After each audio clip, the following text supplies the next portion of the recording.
לא, אני אתחיל רק מפה ואז אני אעבור לשם. אוקיי? Shalom everybody, my name is Segal and I'm the diplomatic correspondent for Channel 10 News, and I have the honor to moderate the next panel. Reflecting Gideon Frank's lecture, I have to say that Shimon Peres used to say that pessimists and optimists died the same way but lived differently. So that's may apply also on the nuclear deal with Iran.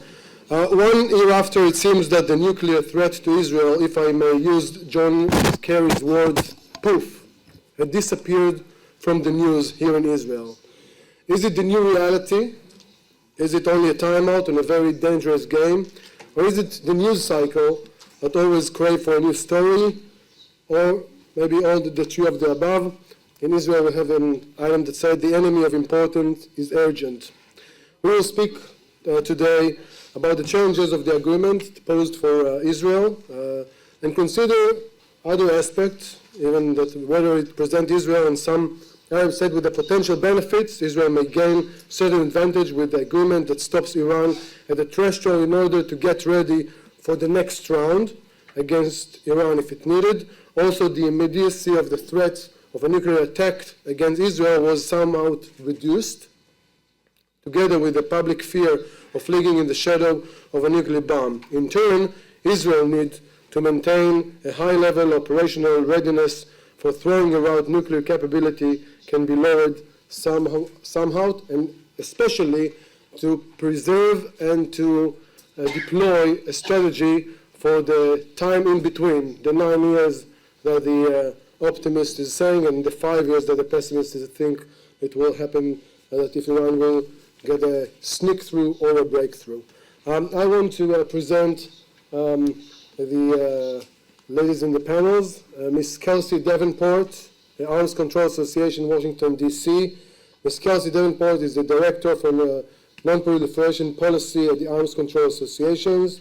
Prior to coming at the Arms Control Association, Ms. Davenport worked for a think tank in Jerusalem, researching regional security issues and track 2 diplomatic negotiations. She holds master's degree in peace study from the Kroc Institute for International Peace Studies at the University of Notre Dame, and she graduated Butler University with a BA of International Studies and Political Science. Thank you very much for joining us. I want to present Ms. Valerie Lincy, is the Executive Director of the Wisconsin Project. She oversees the project's 2 principal projects, the Risk Report database and the Iran Watch website. She provides training as head of the Risk Report team that visit foreign countries. Ms. Lincy graduated from Smith College and received an MS in Foreign Service from Georgetown University. Before coming to the project, she works as a researcher in the Paris Bureau of the New York Times and as a researcher in the Washington-based nonprofit institute. Thank you very much for joining us. As a journalist, I've always envied that they have a bureau chief in Paris and also a researcher in the bureau chief in Paris. This is good to have. And of course, Dr. Emily Landau, the head of the Arms Control and Regional Security Program. Dr. Landau is a senior research fellow here at the INSS and the head of the Arms Control and Regional Security Program. Forbes magazine chose Dr. Landau as one of the Israel 50 most influential women for 2015, not including Sarah Netanyahu. And in recognition of her work on security issues, Dr. Landau has participated in numerous track 2 projects, and she holds the PhD from Hebrew University in Jerusalem. And I have to tell you, I'm honored to moderate 3 knowledgeable women, and may I say it's always good to have a female majority in the panel. It's rarely happens, but sometimes it does. So I will move to the table to try to moderate it in a more. And I will start with an identical. This is working? Okay. With an identical question for all 3 of you. Is it working? A year after, Ms. Davenport. Let's start with a clear yes and no, and then some. Yes, absolutely. Did you want all of us to answer first, or should I keep going? No, maybe I have a yes and no. Okay, well, when you said clear yes and no, I wasn't sure if, if we were going one word. No, I certainly think that the agreement is working. And in that assessment, I think it's important to look back at where we were during the end of the Ahmadinejad administration, where Iran was rapidly increasing the number of centrifuges at Natanz and Fordow, where its stockpile of enriched uranium was growing. It was enriching to higher levels at 20%. The Iraq reactor was still under construction, which would have been a source of weapons-grade plutonium when the reactor was finished. Now, in 2016, 3 years later, we're at the point where Iran's nuclear program is dramatically restricted. The most significant elements have been rolled back. The number of centrifuges slashed just over 4,000 operating. The stockpile lowered. The Iraq reactor modified to no longer pose that same threat. And most importantly, we have the intrusive monitoring and verification mechanisms that were laid out very clearly in the first presentation by Gideon Frank that I think provide us with a greater guarantee that if Iran cheats, we'll detect them immediately. No, the deal is not perfect. There are certainly elements where it could be challenged in the future. But if we remain vigilant and if Iran continues to comply with this agreement, I think it will continue working. All right, thank you very much. Ms. Kelsey? Is the agreement working? Which part of the agreement? The nuclear restrictions that Iran needed to implement and the sanctions relief that was delivered in exchange, all of this happened on the day the agreement was implemented in January. Those elements have mostly functioned, I would say, as Kelsey explained, the reductions in stockpiles and centrifuges, the change in the regulatory framework that allowed for increased economic activity with Iran. But I would say there are a number of different aspects, important aspects of the agreement related to detection and enforcement, which were described in the earlier presentation, which, as far as I'm aware, have not really been tested. So I don't think that we can say that they are working. And in fact, the fact that we are 5 months in, almost 6 months into the agreement, and that those elements haven't been tested, when they really are a cornerstone to the agreement, in my opinion, is a problem.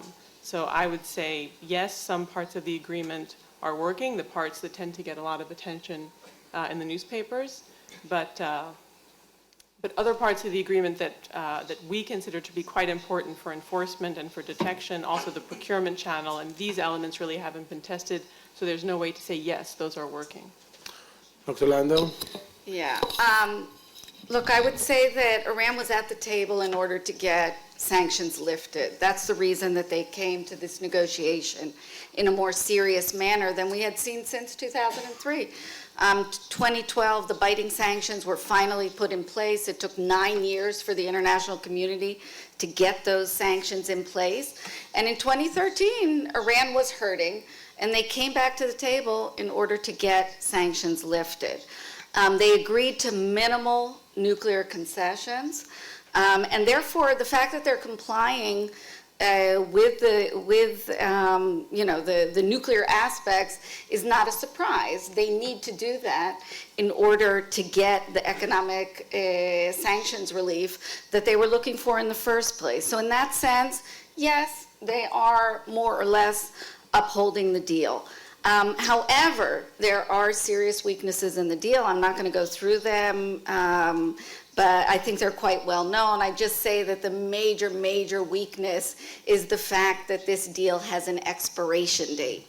And when you deal with this kind of agreement, which basically was to bring Iran back to the fold of the Nuclear Non-Proliferation Treaty, and you don't link the expiration date to some indication that Iran has actually walked back away from its military nuclear ambitions, it seems quite odd that there is, such an expiration date. And there are other weaknesses. I think there's a major concern that we see Iran emboldened, actually, in the region.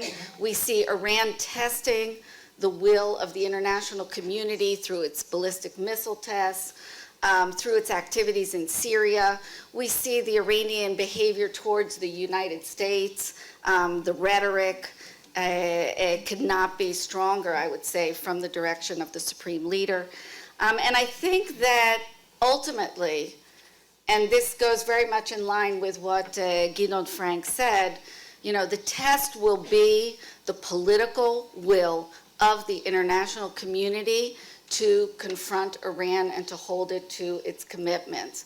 And unfortunately, what we see over the past year is very little by way of political will to confront Iran. And actually what we're seeing is that Iran has understood that it has quite a powerful deterrent when facing the international community, because the international community is projecting that they don't want to rock the boat on this deal. It took them a long time to get the deal. They don't want Iran to suddenly decide to leave the deal or for anything to happen to this deal. And that translates into a deterrent against the international community. And Iran is, you know, manipulating this, understanding the weakness of the international community, the lack of political will, and if that continues, we will be in a serious situation. All right, so Ms. Davenport, you know, Gideon Frank said that the optimist will see that deal going through because it's good for Iran. So maybe it's working, as you said, because it's good for the Iranian. So they can make it work. Well, I think that the deal met the goals of the United States and the international community when it came to nonproliferation. And in return, Iran should get relief from nuclear-related sanctions. I mean, that's what the agreement was, restrictions for nuclear-related sanctions relief. Where I would differ in a few areas from Dr. Landau's presentation is discussing this concept of expiration date. And yes, some of the restrictions will sunset out after 10 years, after 15 years, and I think we need to use the intervening time wisely now to head Iran off from ramping up its enrichment after that time frame. But there are important elements of the deal that actually are permanent. Iran is supposed to ratify the additional protocol under the agreement. Once that's ratified, it will be permanent and binding on Iran, and it will ensure that greater level of access for the International Atomic Energy Agency. There are also certain conditions in the deal where Iran agreed to give up certain weaponization activities related to developing a nuclear device. Those two are permanent. So if we get to the point in the future when there is evidence or intelligence that Iran might be conducting these activities, they no longer have that get out of jail free card when they can say this was for a conventional purpose or that this was for a non-military purpose. But if I may, the agreement left Iran with the burglars' tools with the promise that they will not use it for a certain date. Meaning, if they have a peace energy system plan only, why do they need an place like Fordo? This is the words of President Obama a year before the agreement was signed. And yet, Fordo is here to stay, even when they plugged out the centrifuge. Well, if you look at the U.S. intelligence community assessments, they've assessed that Iran has had a nuclear weapons capability, since 2007. So this is before, this present agreement for the Joint Comprehensive Plan of Action. You can't, put the genie back in the bottle, once Iran has gotten to that point. I think that what the deal needed to do was put in place that intrusive monitoring and verification and put in place those restrictions so that if Iran ever tried to move on that capability or operationalize it, the international community would have time to respond. And I think in regards to your point on Fordo, I think that converting the facility to a scientific facility was a good compromise in the deal that essentially ensured that it was not being used to enrich uranium, but allowed Iran to operate in a scientific capacity. Ms. Lincy, at the time in between, until it will be expired, the sunset of some of the sanction, what do you think the Iranian will try to do, and maybe you can see that they're trying to do right now? Because they can say, okay, we can live with the agreement even after the 15 years, because there's no restriction, for example, on developing IR-8 or more to create a stockpile in a very short while after the sunset clause of the parts of the agreement.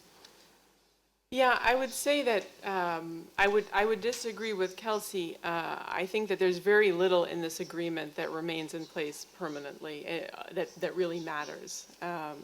What is Iran going to do during this intervening period, I think, depends a lot. I think in the beginning, especially now, you're in a kind of a testing phase where you could see Iran sort of trying to push the envelope in certain areas and see how far they can get, what happens as a result, how quickly will things like a challenge inspection be mounted, what kind of an enforcement reaction will come. And they could continue that for a couple of years, assuming that it doesn't lead to any sort of high-level publicity against Iran, assuming that the business starts to flow in as the deal sort of gels and European and Asian banks and companies feel comfortable coming into Iran. Then in 5 years' time, for instance, you may see Iran calculate differently about the value of staying in an agreement like this versus leaving it. But I think that for now, there's every reason for Iran to comply because it has not received as much of the economic benefit as it wants, and because it just sort of took apart a big part of its nuclear program very recently. So it doesn't seem to me that right now is going to be a time for Iran to mount a major test of the agreement. But I think that could come much sooner than, if the decision is made that they don't feel like waiting for the 8, 10, 12-year restrictions to come off. Though I don't know that that's necessarily the optimist's view, because in 10 years or 12 years from now, assuming that we haven't done some of the things that Mr. Frank described, I don't know that I would be very optimistic about what that world looks like. All right. Dr. Landau, once the agreement expires, Iran will be placed at almost zero breakout distance from the bomb. This is what President Barack Obama had said.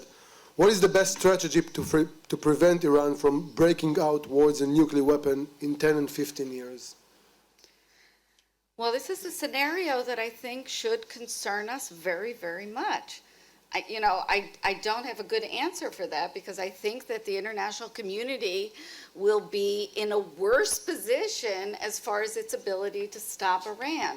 In other words, the P5+1 were best positioned to get a better deal than they got in 2014 because of the sanctions regime. And as I said, it took them 9 years to get that in place.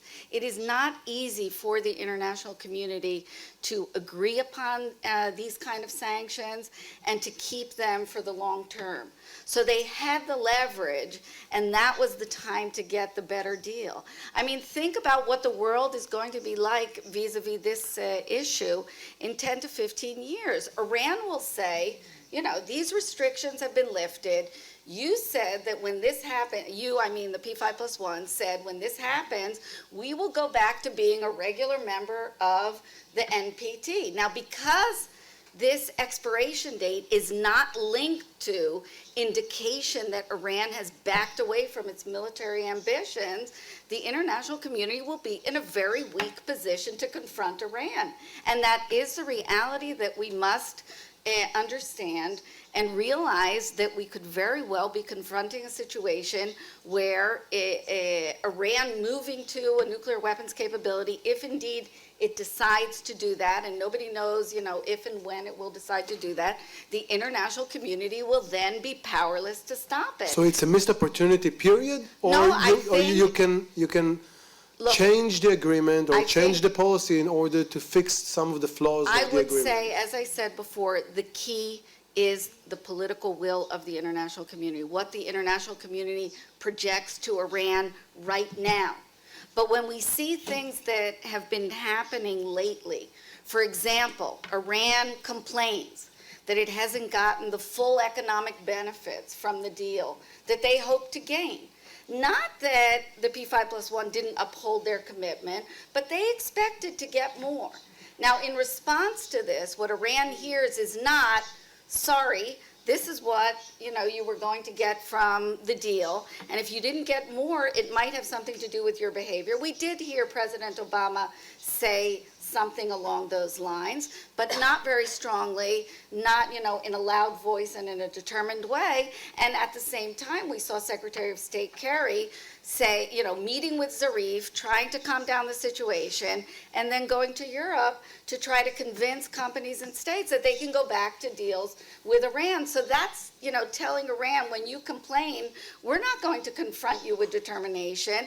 We're actually going to try to do, whatever we can to fulfill your expectations so that you don't do that worst thing, which is to leave the deal. And that's why I say Iran has gained a powerful deterrent against the international community. If the international community doesn't wake up to this reality and start confronting Iran the way it should, yes, it will be very problematic. So there is something to do, but you need to realize that there are weaknesses with its deal, that Iran is continuing on its path, and these things need to be dealt with in a manner that we don't find ourselves in 10 to 15 years in a situation where a nuclear Iran, again, if Iran decides to go that way, would be a fait accompli. So, Ms. Davenport, I really want to tackle you on the same issue that Emily Landau just said. After 10 years or 15 years, okay, what will make the, and as I said, President Obama said that they will have the zero breakout distance from the bomb. What will make the rulers of Iran stay away from the bomb? When you have a Boeing deal, maybe for 10 or 20 years, you have business with Italy, with France, with other countries in Europe. What will make the supreme leader of Iran after 15 years, when he have anything that limits him from breaking out to the bomb, to say, you know what, it was a better year 20 years ago? Well, there are a few things that I think the U.S. needs to be doing. But first, I would also just bring up the point that, yes, 15 years down the road, Iran can deploy more centrifuges. The time it will take to get enough fissile material for a weapon certainly will reduce. But there are a lot of other steps involved in that with the weaponization. Iran has not tested a device. So I think that question of zero is But there's no limitation something... on testing the device. They can't manufacture IRA 8 in replacement of the IRA 4 and lesser capacity. I mean, yes, they can deploy advanced centrifuges, but what I'm saying is that they still haven't tested a nuclear device. They haven't tested a nuclear warhead. So I think that there are more steps that would need to be taken by Iran to get to that point. So I do think there is maybe a little bit more time there, but I agree the time will be very short, and we still do need to be taking a number of steps. I think throughout this process, it will be very critical for the members of the P5+1 to remain in communication with each other and to remain in communication with Iran what the consequences will be in terms of putting sanctions back in place if Iran chooses to go down that path. And if Iran chooses to go down that path, what the consequences will be if the sanctions architecture can't be reinstituted quickly enough and other action needs to be taken. But I think that that's a more extreme case. I think before that, we need to be looking at what can we do to encourage Iran's enrichment program to take a different course. Is that multilateralizing Iran's enrichment program? Is that looking for regional restrictions that would lock in some of those numbers for a longer period of time? Several Iranian officials have said they'd be willing to accept a limitation on enrichment to less than 5% indefinitely if other countries in the region were subject to a limitation. Can we test that proposition on a regional basis? So what else can we do in the interim to strengthen these restrictions? And I think that that's an important area that we need to focus on and that we need to begin focusing on now so that if we get to that point 10 to 15 years down the road, Iran won't have an incentive to go for nuclear weapons because it knows what the economic costs will be, it knows what the international community will respond to, and it won't have an incentive to because there are restrictions in place that it's willing and agreed to abide by. Ms. Lincy, I want to talk to you about the subtext of the agreement, because many of the people that were watching the nitty-gritty of the agreements looks at how it will deal with Iraq and the cement of the core of the reactor and about the centrifuge and other stuff. Is the subtext of the agreement is saying, you know what, let's delay it for 15 years, and meanwhile, we will see a regime change. We're optimistic that the Ayatollahs will go away, and then the danger will be over because there will be a different regime in Iran. And do you think that the agreement is preserving the Ayatollah rules of Iran or making them go away?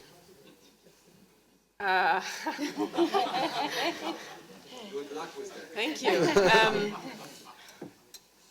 I think that the agreement, whether you like it or you don't like it, and sort of forgetting about whatever political or regime-related subtext you can read, there's no question that it's a sort of a gamble on, in 10 or 15 years from now, the situation will be better as a result of this agreement, and Iran will be a different country in some way, even if it's in a very limited way, having to do with just sort of the cooperative exchange that happens in the context of the agreement, in meetings at the Joint Commission, in challenge inspections that work, in adhering to and abiding by the procurement channel, in not violating it. I think there's this notion that over time, the dynamic will be different. I'm going to leave your question about the political subtext to the side because I focus on the arms control elements of all of this. So that would be my answer.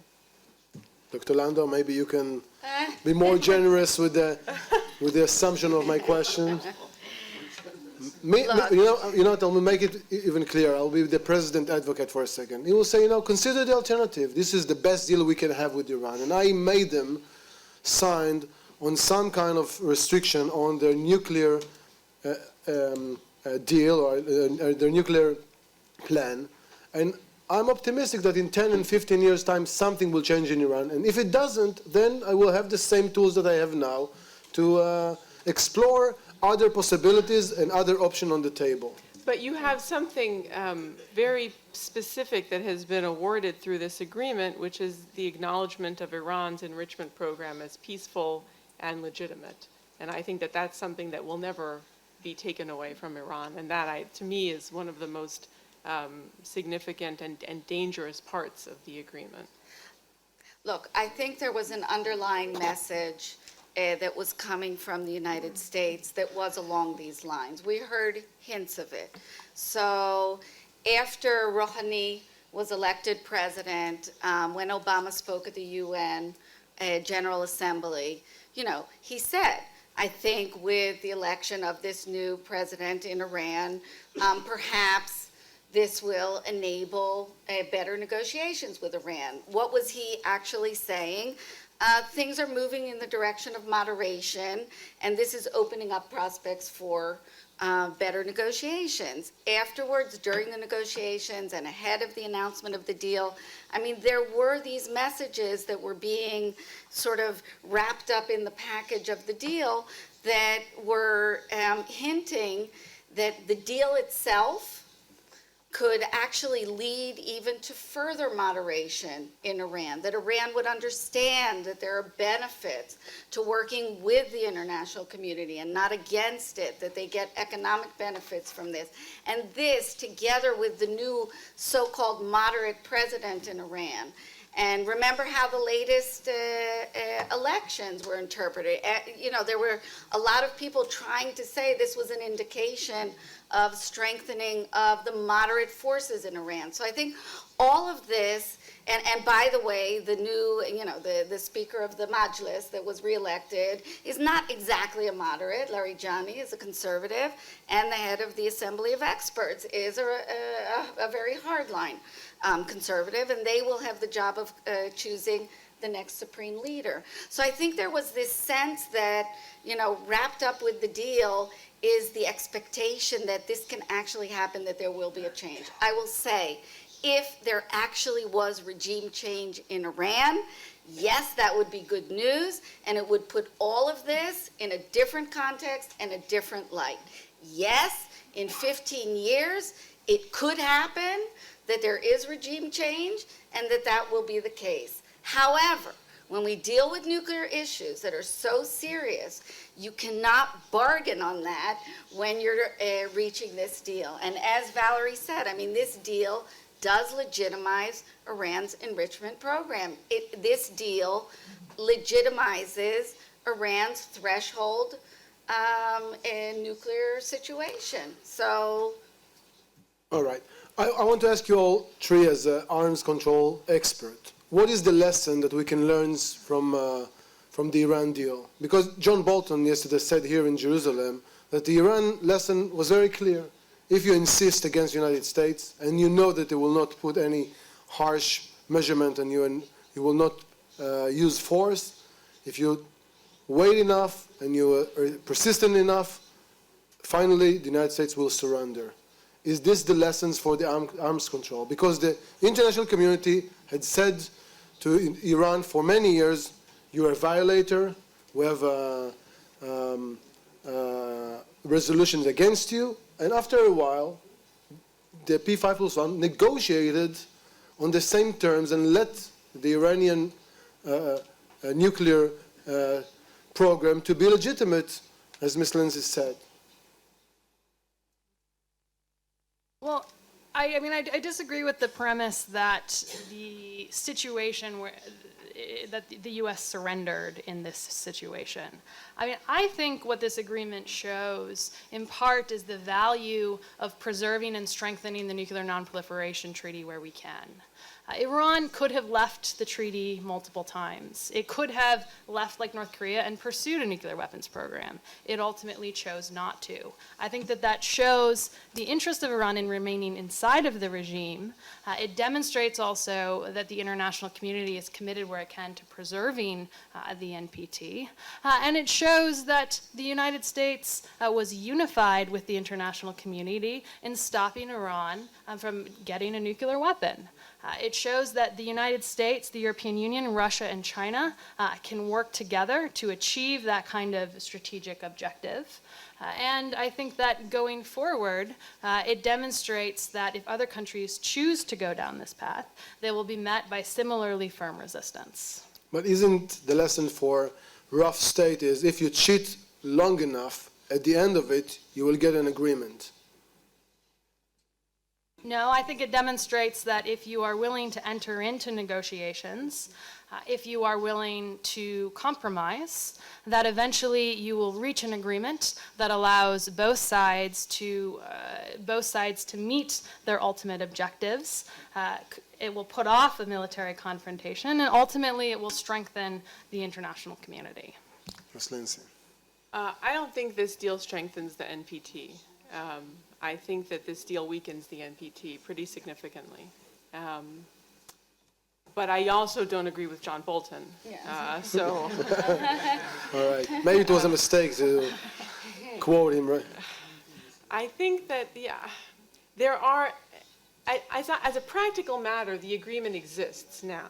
And so I really believe that where we should be, as sort of arms controllers and people who care about this issue, whether or not we can call the JCPOA an arms control agreement, which was a point of discussion recently, I think there are arms control elements to the agreement that we can work on and that can help strengthen our hand. It has a verification element to it. Let's use that. It has trade control elements to it. Let's use that. It has a commission at which disputes are meant to be adjudicated quickly. We should use that. I think that there are, leaving aside sort of the inadequacies of the agreement and should we have held out for more or did we come to the table too soon, here we are in this world where this agreement exists. What can we do moving forward to make sure that we implement it and enforce it as much as possible using the quite strong measures that exist within the agreement? All right. I really want to react to what you quoted from Bolton, because this is absolutely not an indication of a surrender of the United States. And it's that kind of rhetoric, I think, that creates an unfortunate context for dealing with these really important issues. I think we saw from the Obama administration extreme, determination to deal with this issue. They put a lot of energy into this process, getting the sanctions in place, conducting this negotiation. We have to be fair. Trying to stop a determined proliferator is very, very difficult. It's not that this is an easy piece of cake and, they missed it or surrendered. That's not the case at all. This is a serious and very difficult challenge for the international community.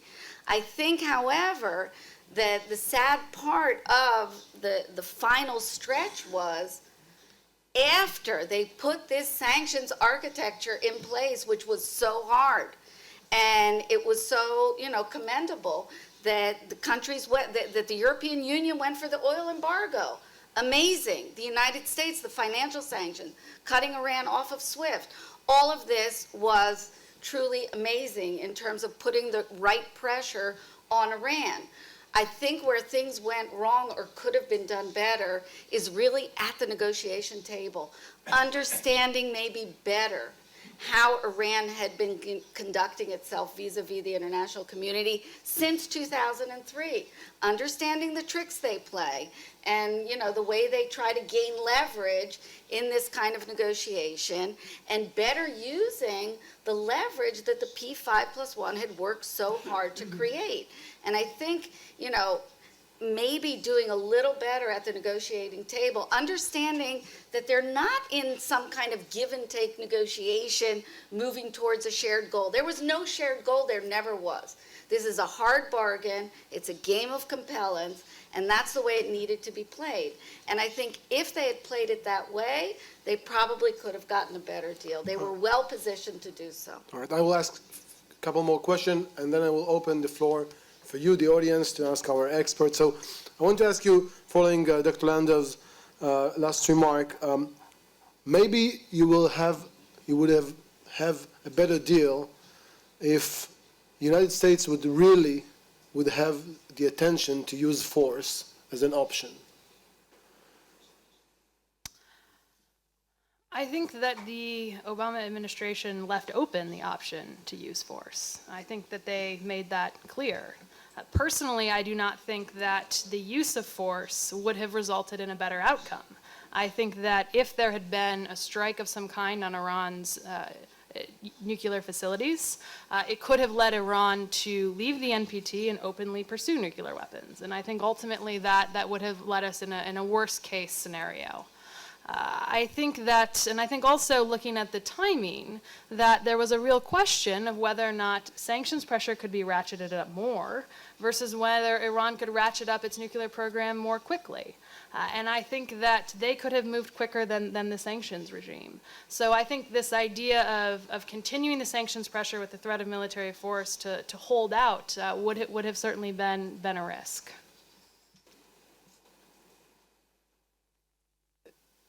U.S., the president has said, and previous presidents have also said, all options are on the table, right? So then there's the question of how do you demonstrate that that's really true? And I know that there are some people who dispute that. I tend to agree with Lincy that, with Kelsey, sorry, that the military action would not have gotten rid of the problem. It would have been a different method of delay. I mean, similar to this is a diplomatic way to delay the problem, and there would have been a military way to delay the problem.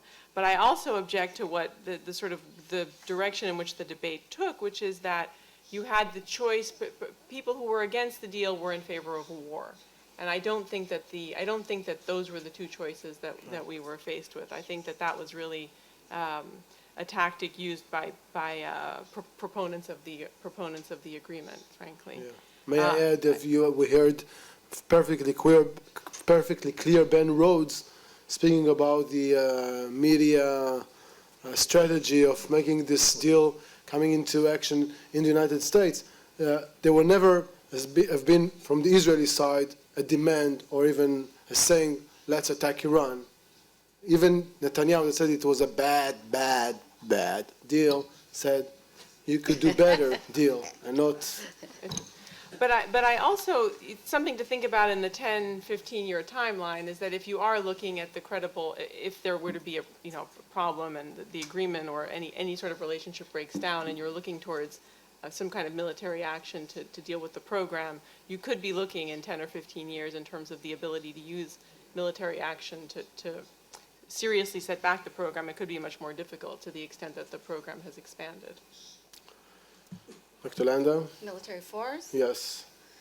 No, the question was, do you think, you said you could do better.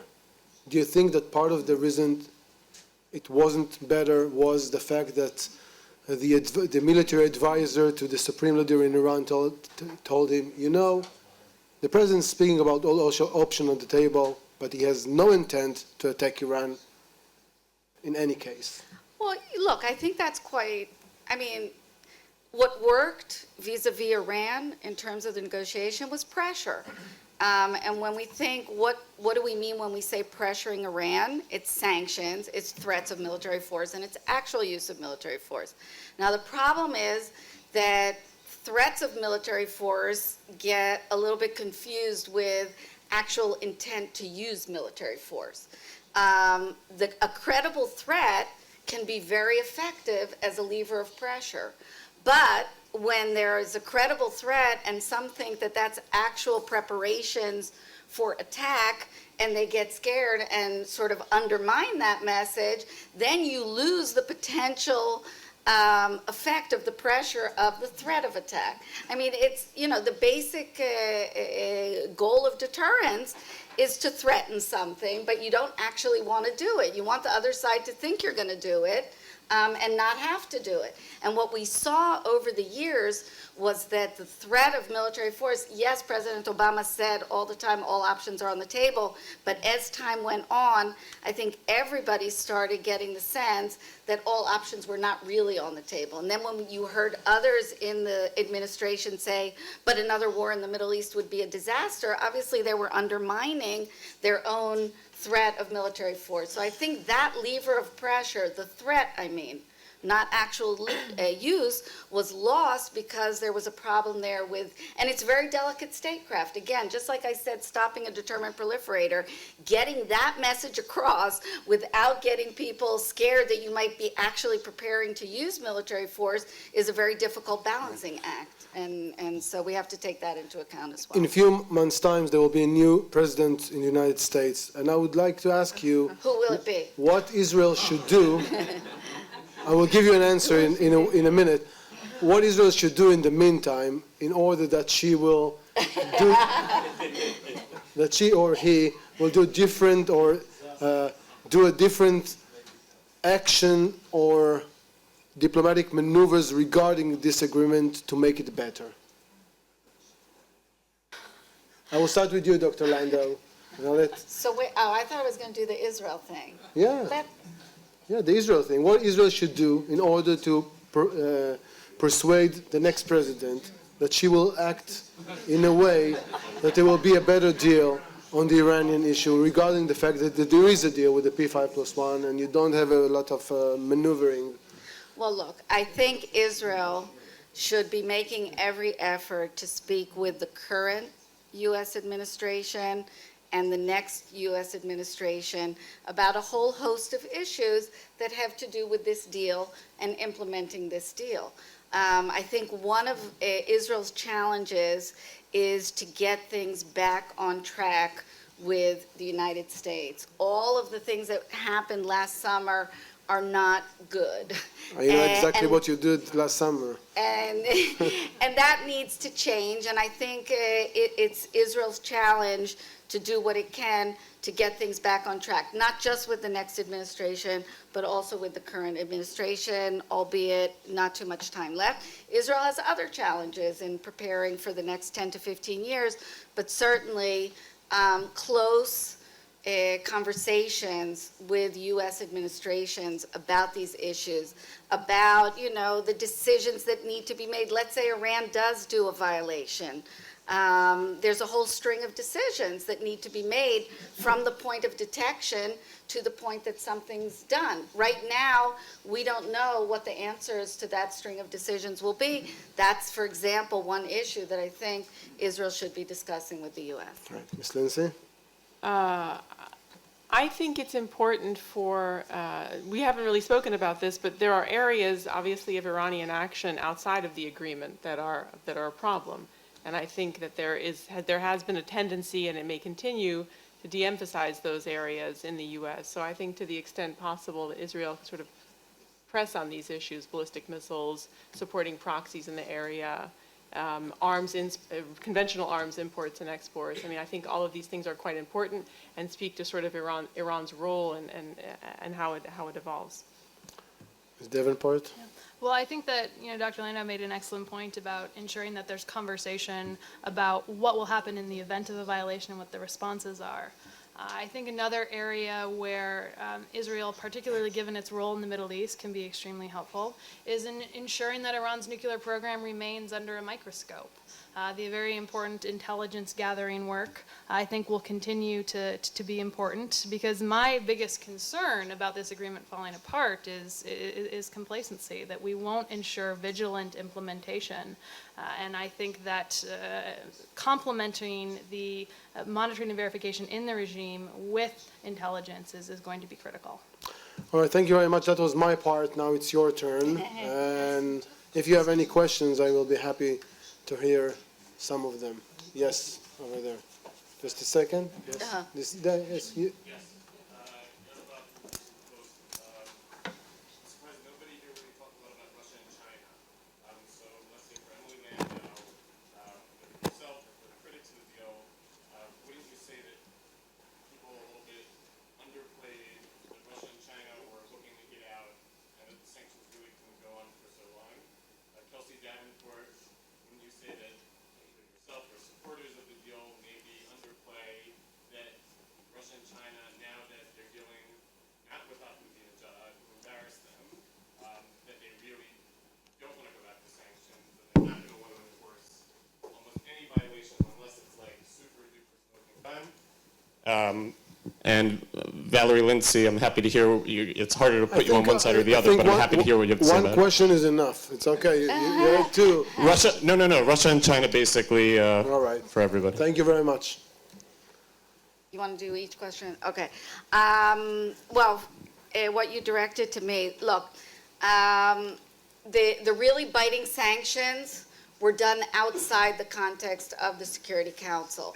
I mean, the Security Council sanctions had a problem that every stage they were watered down to the lowest common denominator, which was basically Russia and China. And when they finally wanted to go for biting sanctions, it was outside that context. It was the financial sanctions that the United States put in place, as I said, the oil embargo, et cetera. So the United States can do a lot on its own with sanctions. And I wouldn't put too much stock in saying, we couldn't keep this any longer because the others would start leaving. Yes, of course, that was a challenge. Still, the United States could have hurt and continued to hurt Iran for a while. I mean, these can't go on for years and years forever. Obviously, it does go hand in hand with the negotiation, but I don't think that it was a valid argument that, we have to do the deal right now in the way we're doing it because sanctions are totally unraveling. I think it's important to remember that Russia remained committed to these sanctions and committed to the negotiations and the agreement despite a worsening of the relationship between Russia and the United States and Russia and the EU over a host of issues, including Ukraine. And they continued to implement these sanctions. And if you juxtapose, would Russia go back to implementing sanctions versus would Russia want to see Iran with a nuclear weapon, I think they would choose the return to sanctions. Just on Russia and China, I think it will be interesting to look at the dynamic within the P5+1 in the various mechanisms that exist within the agreement, the Joint Commission and others, and how vigilant and active will Russia and China be in sort of supporting strong implementation, in conducting verification of technology exports and that sort of thing. I think we're likely to see sort of weak actors. Thanks. Yes.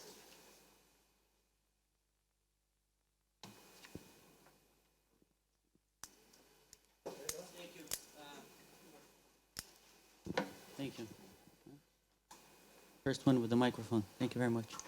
I would like to focus on what can be done to increase the chances that the agreement that's there not the agreement that many would have liked to be there, but the agreement that's really there can be implemented and enforced to the best of its potential.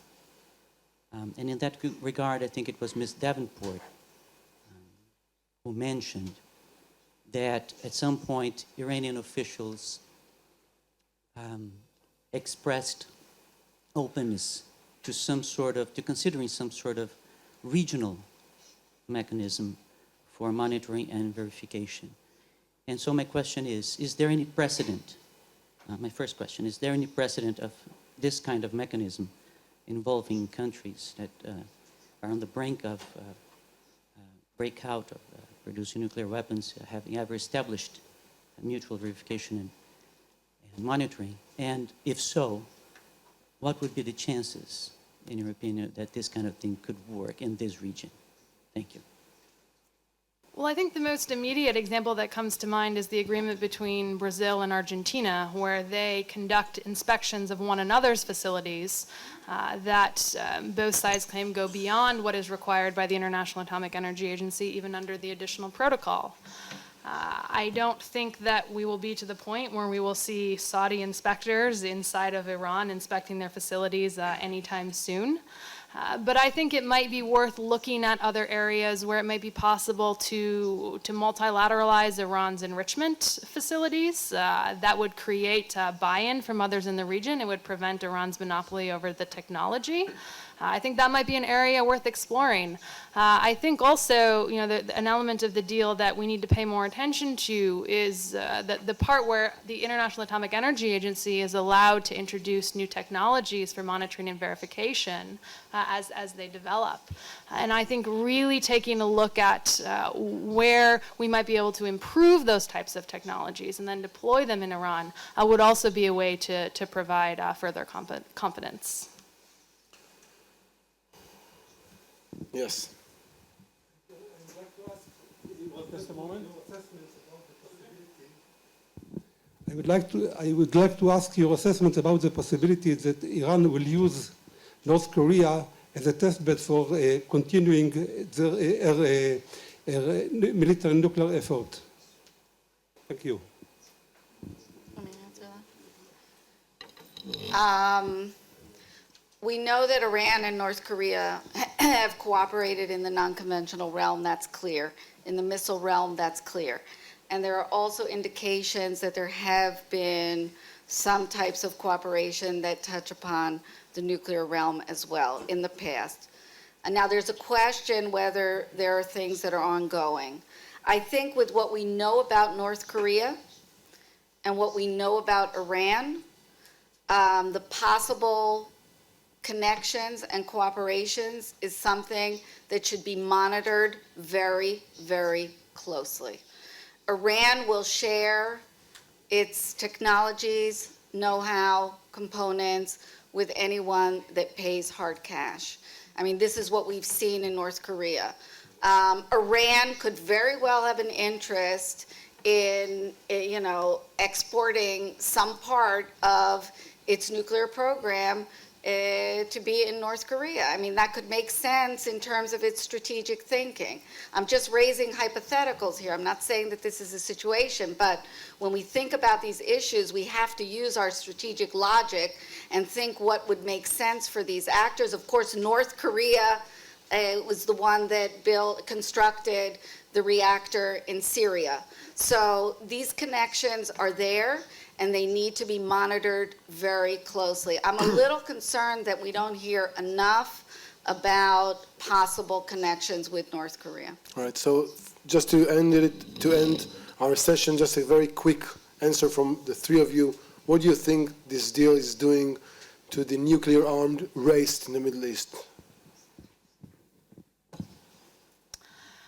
I think that it has set back the prospects for other countries in the Middle East to consider pursuing latent nuclear weapons capabilities. I think that countries in the region will think twice because they won't want to be subject to the scrutiny that Iran is subject to, and in terms of thinking of their pursuit of enrichment or reprocessing capabilities. So I think it set it back. Thank you very much. Yes, Ms. Lincy. I think the opposite. Yeah, I think that this, it's hard to know to what extent, but I think that this makes it more likely, not less likely, for countries in the region to look to duplicate what essentially grants Iran eventually nuclear weapon threshold status. Yeah, I mean, I would say that legitimizing Iran's uranium enrichment, and we have to recognize that there is implicit legitimization of Iran's enrichment program, is a very bad message for nonproliferation efforts. And other states that might be contemplating going down the same route, you know, this is something that they're going to be thinking about. And all the ideas, you know, that Gideon Frank said about maybe controlling the suppliers and making deals so that they can't enrich uranium, et cetera. You know, this deal with Iran is actually creating problems in that regard, because these states are going to say the violator of the NPT gets legitimization for their enrichment program. We upheld the NPT, you know, we're members in good standing, so, you know, why can't we have these abilities? And of course, military programs of states that are members, you know, working on military capabilities when you're a member of NPT tend to go through the civilian route. So in that sense, I agree very much with Valerie. All right, thank you very much. With that, we will end our session. Thank you very much for the three of you, and I will say I was honored to hear from three knowledgeable women. Thank you very much, and have a nice day. Thank you. And now we're for a short recess until 5 o'clock, and then we're back.